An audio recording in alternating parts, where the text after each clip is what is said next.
It is my pleasure to introduce to you Ron Claiborne, ABC News veteran who I've watched for years. And Don't say you grew up watching. No, I didn't, because we're about the same age. So we're on even keel here. But I reached out to you. You left ABC News about 16 days ago or so. Very end of September, yeah. And I said, come on, I want to talk about your life in news. And you said, okay, I'll be here. And he's here. So we're going to pick his brain. All right. All right. So you say goodbye. You've been in the business about 40 years. Yeah, 41 years, yeah. 32 years at ABC News. I can't imagine what you saw. How do you say goodbye being a storyteller and doing this your whole life? You know, it's difficult because this is what I've done since I was 25, 26 years old. Right now, it's so soon, and it feels like vacation. So I got you fresh. I don't have the 1 or 2 or 3 months under my belt where it feels like I've stopped doing it. Right now, it just feels like I took some time off. But I imagine in another month or two, there'll be a void. Already, it feels a little bit strange not being part of something bigger. You know, a news organization is a team sport. Sure. And I feel like I'm no longer on the team. I'm not saying it's a bad thing. It's just different. It's a little weird at this stage. Do you mind not setting an alarm clock? I got up for 14 years, Saturday and Sunday, for a week in Good Morning America, between 3:30 a.m. and 3:45, and I never got used to it. It was never pleasant. You felt like you had the flu come like Sunday night, right? There was that sense of dread. Right. So what time did you go to bed? 7 or 8? Well, you know what I learned? Eventually I learned, I started off trying to go to sleep at 7:30, 8 p.m. And then one day on a Saturday, I was heading home to go to sleep on a Saturday in New York, and then the streets were alive with people going out, and then, you know, the beginning of the weekend. And I thought, let me stretch the limit.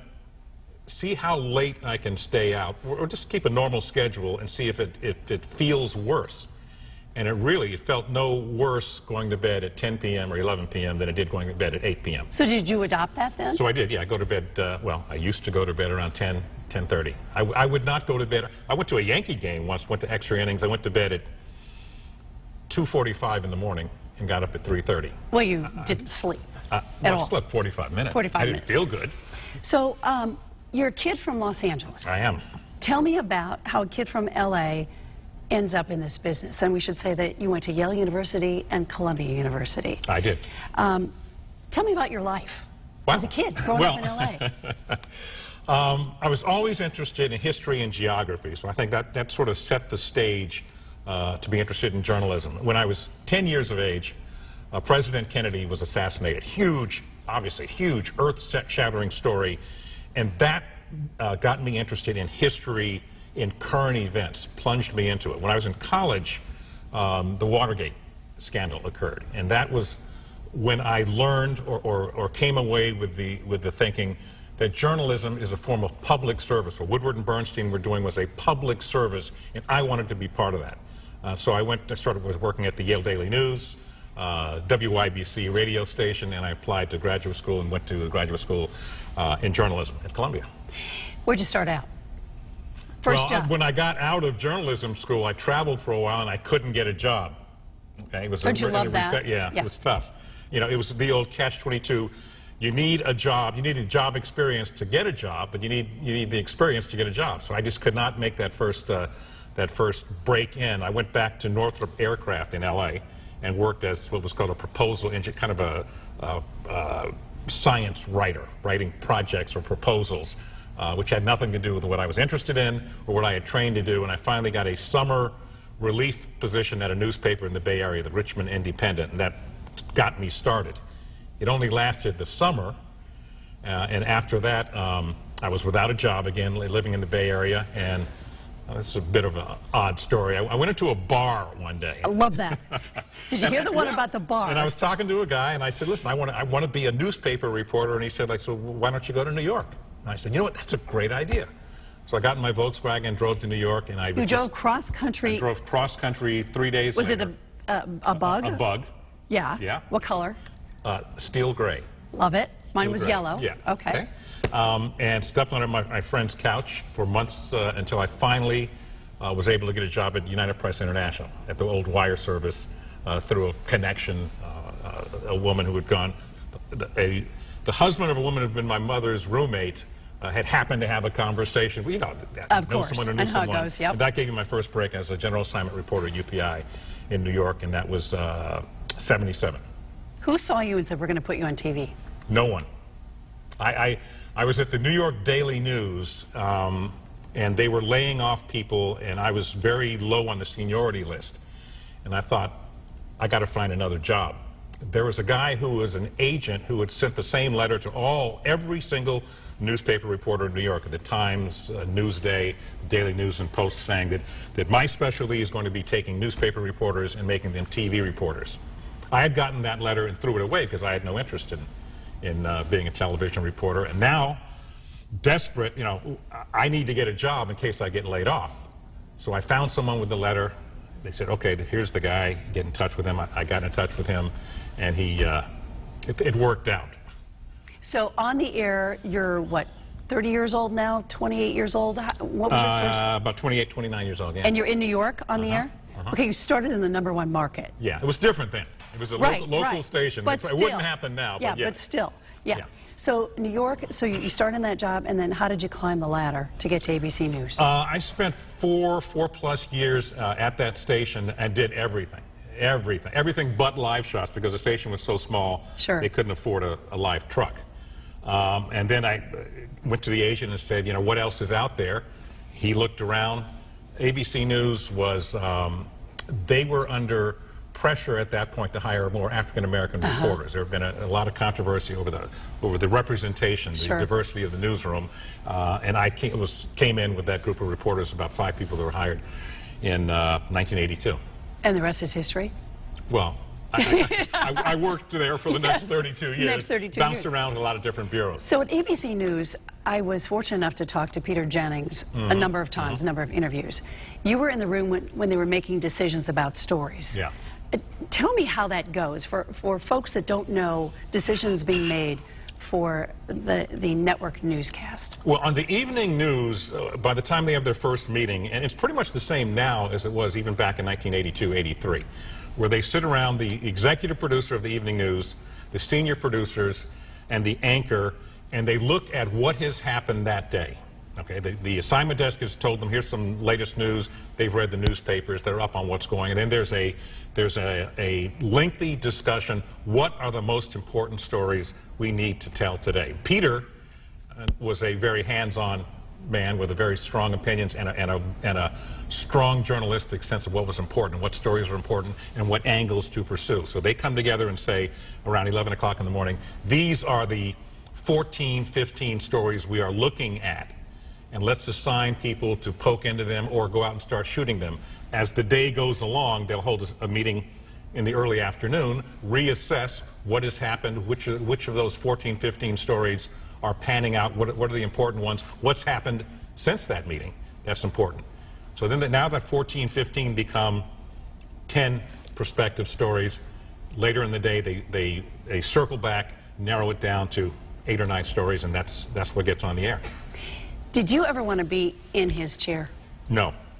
No, I always wanted to be a street reporter. That's all I wanted to do. Really? Yeah. And how did you know that? Just because your love of stories? It goes back to Woodward and Bernstein. I wanted to be the person reporting important stories that inform people, that made them better citizens, and I thought the way to do that was to be out in the field, interviewing people on the street, seeing history as it happened. You know, there's the cliche, the journalism in the first draft of history. I love history. I love being out in the elements, literally, it could be a hurricane, covering a story, talking to people, being there, synthesizing that information, putting it together, and ideally presenting it in a way that's informative and helpful. The reason I ask you that is because I think most people look at you as a steady, quiet, unassuming, classy guy who, in a time in which we find ourselves now, you'd be a perfect face for that. What do you think of that? Talk about anchoring. Yeah. Well, I don't see myself that way. I see think people myself do as see the same guy I always but was, I think people, but with grayer hair. But I think people view you as somebody very steady, knows his stuff, and that's why I think you would have been great in that chair. Thank you. Thank you very much. I really do. But that was never something I thought. Look, I didn't want to be in television, so it was not. That was not sort of where my natural instincts went. In fact, my first year or two, I was petrified being on camera. It's not easy. It scared the heck out of me. They're like, act natural. Wait, what is that? I would be so nervous about having to shoot a stand-up, forget a live shot, that I couldn't sleep the night before. And I remember one of the first stand-ups I did was in front of a police precinct. I was standing on some stairs, and I was so nervous that I kept flubbing it and doing it again and again and again. Then someone walking by stopped, and I'm thinking, keep moving, get away from it, and stood there and watched me. And I must have done 16, 17, 18 takes while this woman stood there and watched me. And finally, I finished. Cameraman said, "Okay, we're done." And she said, "Honey, you have to relax." Who's your She was worried about me. Yes, of course. Who was your mentor in this business, or is, or was? There was a producer named Rich Rogan, an experienced veteran producer who was there at ABC when I first got there. Very few people know who he was. He was a solid producer, a solid reporter in the classic sense. And this guy, I don't know why, went to bat for me. And it was a real, dog eat dog. You're thrown in a sink or swim environment there. And Rich Rogan took a liking to me and taught me what he knew, the doggedness of being an investigative reporter, and spoke up for me. In those days, you would get a big-footed. Sure. A more senior correspondent would often take the story that you'd worked on all day or days on and take it over and do it for themselves. And I remember Rich Rogan stuck his neck out and intervened with the executive producer and said, "You got to stop taking away this guy's stories and let him report. He did the reporting. He deserves to be on the air." He passed away. He had an accident, had brain damage, I don't know, 15 years ago. But I've never forgotten his kindness and what he did for me and what I learned from him. That's a wonderful story. He was a great guy. Let's look at some of what you did do while you were at ABC News. We have some pictures. Okay. So where are we here? This was in the first Gulf War. I was with the cameraman and sound man, and we were going to go into Kuwait with the Egyptian army when they broke across the borders in the late 90s and going to liberate Kuwait City. So we were sitting around waiting for that offensive to begin, and I guess I was listening to the radio. Did you ever fear for your life on any of these missions? I did, because when there were these berms that the Iraqis had placed on the border, and the Egyptian army broke through them, and as they were going through, the Iraqi army was in retreat, but they were lobbing shells behind them at the Egyptians, and the sound man was a Lebanese guy, and he stopped and said, "Hey, what's going on?" And the Egyptian soldiers were putting on their gas masks and saying that they're dropping chemical weapons. Did you have one? I did, but I couldn't. We had trained to get it on in 30 seconds. But when you think you're being gas attacked, it takes a lot longer than that to get it on. And I was trying to hold my breath, thinking that if I exhaled and inhaled, it would kill me. Was that your only close call? That was a pretty close call. I suspect you had there others. a few other things happen, yeah. Let's look at another picture. Okay. All right, where are we? Ghana. This was 2000, I believe, 2009, when President Obama made his first overseas trip to Africa. I think his first trip to Africa, visiting Ghana. And interestingly enough, I had had a DNA test about 4 or 5 years earlier on Good Morning America, which had traced my maternal ancestry to the Ashanti people of Ghana. So I had been there 5 years earlier on a personal trip, and I have a real affinity to that country. It's a wonderful country, wonderful people, and I had this emotional connection to it. I bet. All right, next picture. Wow, this is Honduras or Nicaragua around the time of Hurricane Mitch in the late 1990s, maybe 97, 98, which was a devastating Category 5 hurricane which hit Nicaragua and absolutely decimated Honduras. We were sent down there to cover that. It was just absolutely terrible story. Went to some villages which were literally covered in mud up to 8, 9 feet. People's homes, lives destroyed. You know, when you see as much devastation as you've seen as a correspondent in this country and elsewhere, nobody helps you deal with what I think is PTSD. You see a lot Absolutely. a lot of stuff, and we as reporters just kind of take it in, and we do our job. We tell our stories, and we take this kind of perverse pride in thinking that this doesn't touch us, but it does. Oh, it does. You can't see that kind of thing.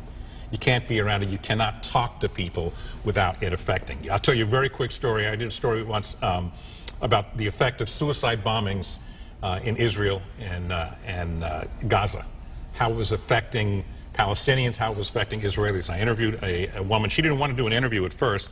She was actually originally from Queens. Her daughter had been killed in a pizza bombing. Someone had gone in there with a suicide bombing and killed her 15-year-old daughter. And speaking to her, this woman, she could not listen to music, any music, because her daughter had played the violin. And any music she heard, anything, reminded her of her daughter and her loss. And that, I remember coming out of that interview being very angry.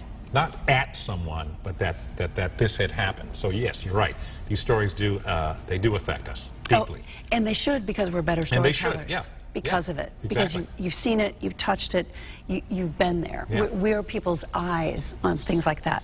All right, we have you sitting in the middle of the street doing something. New Orleans, after Hurricane Katrina, just an absolute terrible, terrible situation there. So many people who stayed. You know, I think people were warned again and again, and if you watch television, you watch the images, you could see a hurricane was coming. A lot of people, as we know, don't believe that it's going to be that bad, or there have been warnings before and nothing happened. But also in New Orleans, there was a problem that there were people who did not have the means, either the money or a lot of people who were mentally ill, who did not understand what was going on and could not process it and pulled themselves together to leave. And a lot of them were left behind. Stories of children down there. Did you see children in utter devastations in Katrina when you were down there?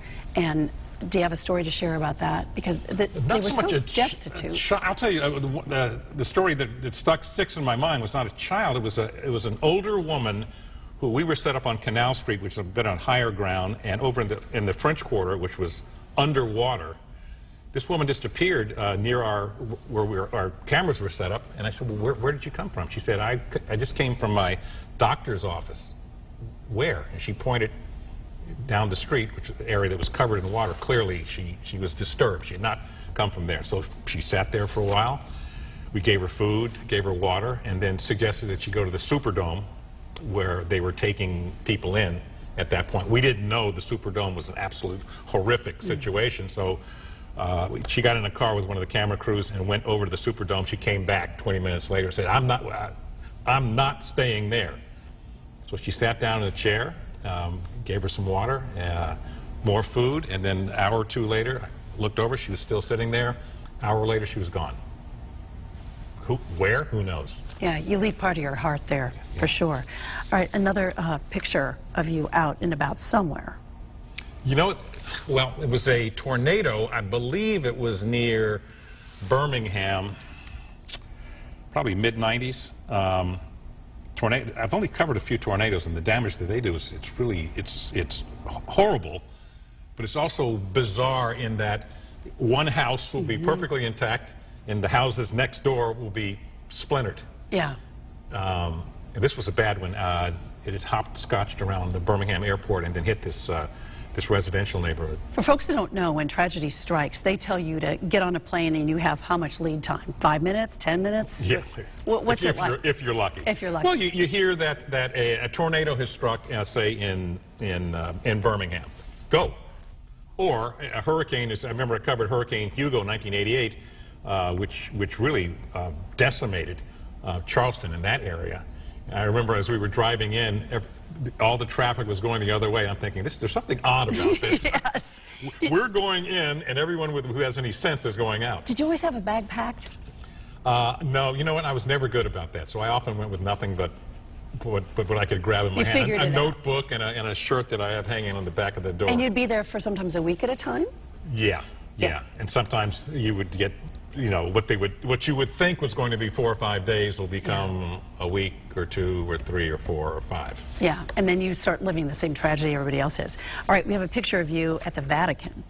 Yes, the selection of Pope Francis about 10 years ago. That was fascinating because we had a pope for the first time in hundreds of years who resigned while still pope. And no one really knew who was the inside to be the next pope. And then they ended up choosing this guy who very few people have given much chance, Bergoglio from Argentina, who's now Pope Francis. How many frequent flyer miles do you have? Millions?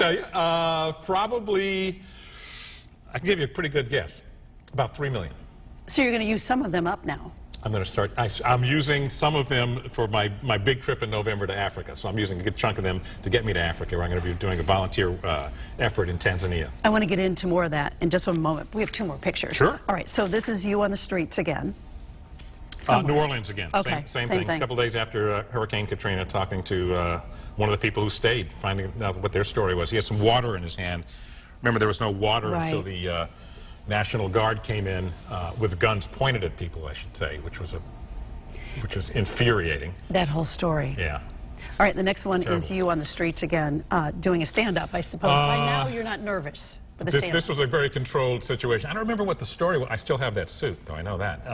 It's in good shape. Just has to look good. It doesn't have to, you know, the back could be torn. That was in Boston, when I was in Boston from 2001 to 2006.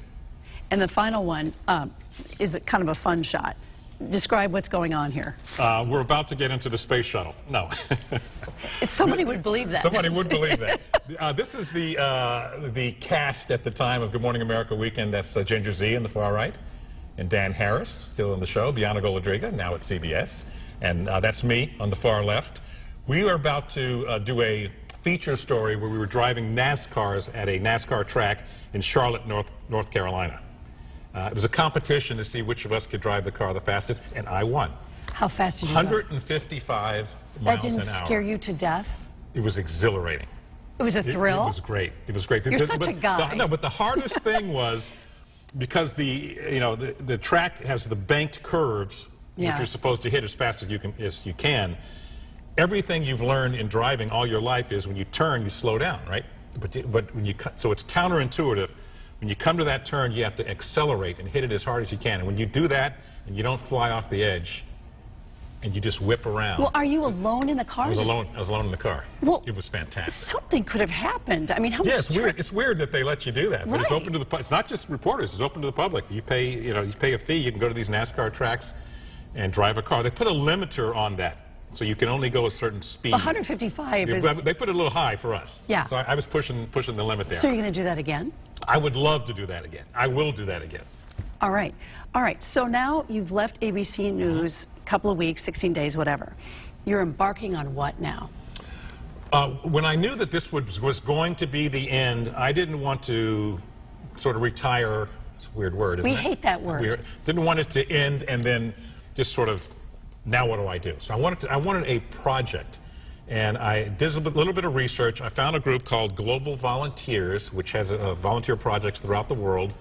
And they had one in Tanzania, in a small village called Ipalamwa. Have you been before? I've been to Tanzania on a safari, but this is going to be in a small village in central Tanzania where poverty and the resultant stunting, children not growing up to their full physical size and cognitive capacity because of poor diets, is a problem. So some volunteers are coming there to talk to people about nutrition, improving their diets, and one of the things I'll be doing also is teaching English to high school students through Global Volunteers, because although it's ostensibly an English-speaking country, Swahili first, a lot of people outside of the largest city, Dar es Salaam, do not speak English or speak it well, and English there, as in so many countries, is the passport to opportunities, employment opportunities. If you speak English well, there are many more jobs that you can get that are available to you. If you don't, your opportunities are limited. You're also doing something in Uganda. I'm going to be at a zoo and wildlife refuge in Entebbe, helping out with whatever they tell me to do. How long are you going to be in each place? 2 weeks in Tanzania, a week in Uganda, then I'm going to go to Rwanda, do some guerrilla trekking. Wow. And then I decided, you know, I'm going to keep going east and go around the world because I always wanted to go around the world. So I go to Spain, India, Singapore, and then back to California. Was there a pulling for you to say that's enough at 65? You know, about 5 years ago, I was having lunch with my agent, and I said, how do you know when it's time? And he paused a long time and said, for 10%, I'll answer that. No, Put up bump. Yeah. He said, he paused and he said, you know. So that's all I can say is you know. It's a feeling. I'm a big Yankees fan, and there was a pitcher on the Yankees, Mike Mussina, who retired at 37 in baseball. And I remember the quote when they asked him why he's retiring. He said, it's time for me to do something else. I just felt like now was time for me to do something else. That something else is I want to discover what it is. I want to get involved in a lot of volunteer projects, which I have been with children, teaching writing, which is so important. I know important to you. I want to travel. I want to see the world, what I didn't see as a reporter, and see again differently what I did see. It's a big world, and there's just so many things to see and do. Ron, I could talk to you for hours, but we're going to wrap it up. Thank you for all that you have given to the country through your storytelling, and it sounds to me like you have a lot more stories to tell after you embark on these new things. I hope so. Yeah, I'm looking for new adventures and a new life. I can't wait to hear about it. Ron, thank you so much. Thank you, Ann. I appreciate it. Thank you. Thank you.